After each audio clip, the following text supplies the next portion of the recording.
Hi, I'm Bruce Helander. I'm here in the Helander studio in beautiful downtown West Palm Beach, speaking about the works of Yury Lobo, a very interesting artist who I met a year or so ago, who attended one of my collage courses, and we got acquainted and found that we had several things in common. Yuri's work is a collage base, a kind of an assemblage approach to work, found materials, ready-mades in the school of Duchamp. His favorite artist that becomes clear after talking with him is Jackson Pollock. He has a very interesting story because like most young artists, they are looking for an appropriate inspiration. And when he was 12 years old, he went with his mother to Moscow to see a show on American art that included some elements of pop art, but discovered for the first time the work of Jackson Pollock, who of course is one of America's great innovators. And in looking through the work that he brought over, you can see this great influence by Jackson Pollock. But probably not only Jackson Pollock, many of the so-called action painters who were making gestures on canvas actually without using a brush. So that would include people like de Kooning, who used both a brush and a spilled technique. Helen Frankenthaler, who really was a great innovator and invented stained canvas technique. And Andy Warhol, which Yuri obviously has a great affection for in most of his work. As a collage artist, I am constantly looking around for raw material. And when I take a walk down the street, I'm always looking down instead of up, kind of a dangerous journey. But that's what collage artists do, artists who are interested in assemblage, where they're taking things that already exist, or like a collage artist, they're using the printed page that already exists. Then the challenge that Yuri has, and other collage-oriented artists, is to manipulate the paper into a different context. So in a way, kind of adaptively reusing materials that already exist into a different context. One great example of his work is a kind of dark subject, but its subject is the targeting of John F. Kennedy on December 22nd and the assassination by Lee Harvey Oswald.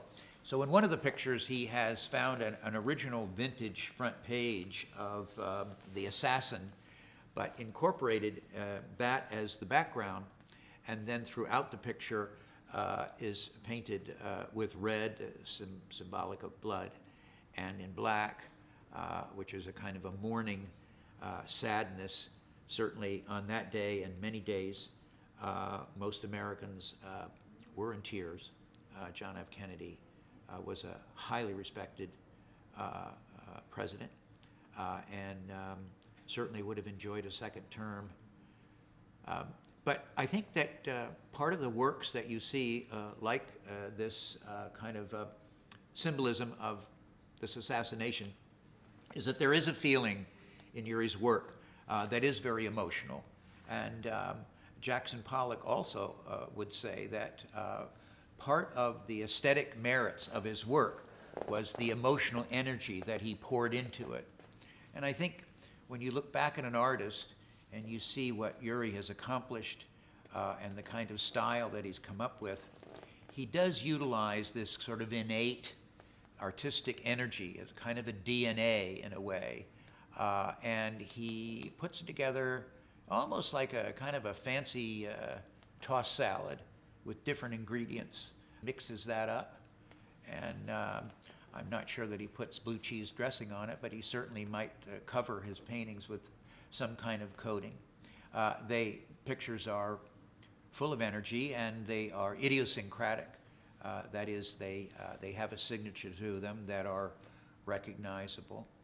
And I think that really is a kind of summary of this artist. He's very ambitious. He gets a lot of his energy from just being in America. He likes the freedom of spirit here, the freedom of expression. And although there have been plenty of artists that have been tormented by censorship, the most notorious probably being Andy Warhol, who did 16 Most Wanted Men at the World's Fair, and they decided to take it down because they thought it was inappropriate. Diego Rivera, an extraordinary artist but a revolutionary, painted Rockefeller Center, but included one of the heads as Lenin, and Rockefeller, as the super capitalist, was so offended by that that he asked him to change it. And like most artists, he said he would not. And so the painting was destroyed, one of the great murals.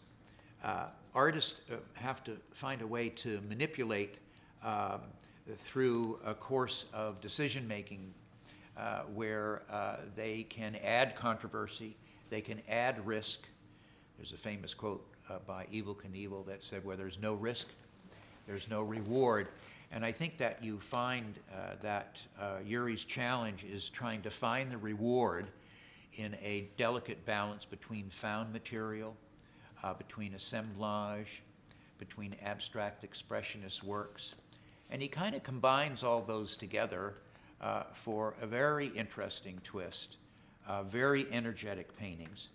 And I think that's really what most people would recognize when they carefully examine his work. I'm delighted to make his acquaintance, and I'm delighted that this serendipitous occasion where I was teaching a collage class and he came along. He was certainly one of the more interesting students that I had there, and had continued, in a way, I'd like to say maybe a little bit of influence in terms of the energy or gluing things down. And the work that I've seen really has been impressive, and it looks like a great future in front of him. So I'm delighted to see the work. I'm an artist who writes. If you can't guess by now, I'm a storyteller. And I like to examine the works of other artists. I write for several national publications, Sculpture Magazine, Huffington Post, Simply the Best, Art Miami. And in that capacity, the silver lining is that the more you look, the more you learn. And the most difficult thing for an artist like myself, although after years of training, I'm able to articulate what I see.